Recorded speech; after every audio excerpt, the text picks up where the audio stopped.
শুভ বিকেল বন্ধুরা। তোমাদের আর কি খাওয়া হয়ে গেছে কিনা কি জিজ্ঞাসা করবো, কারণ তো এখন তো বিকেলবেলা সবারই খাওয়া হয়ে গেছে, শুধু আমিই বাকি।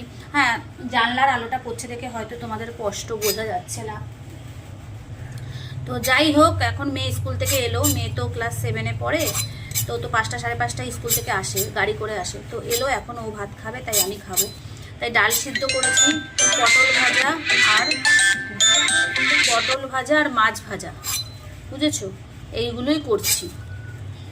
মাছ ভাজা হয়ে গেছে, ডাল সিদ্ধ হয়ে গেছে, ভাত তো হয়েই গেছে, কারণ মিষ্টির যেহেতু খাওয়া হয়ে গেছে ওগুলো হয়ে গেছে, শুধু পটলটা ভাজবে। মাছ ভাজা ডাল সিদ্ধ হয়ে গেছে, সরি পটল ভাজা হয়নি। তো যাই হোক, চলো টাটা, ঝটপট এইটা ভেজে আমি আর আমার বড় মেয়ে খেয়ে নিই, তারপর আবার ও পড়তে যাবে, কালকে আবার মাকে নিয়ে ডাক্তারখানায় যাব। কি বলবো, আর যা গরম পড়েছে, শরীর ভীষণ খারাপ লাগছে। আর বারবার ফোন আসছে, দেখতে পাচ্ছ, কারণ আমার মায়ের ভীষণ শরীরটা খারাপ।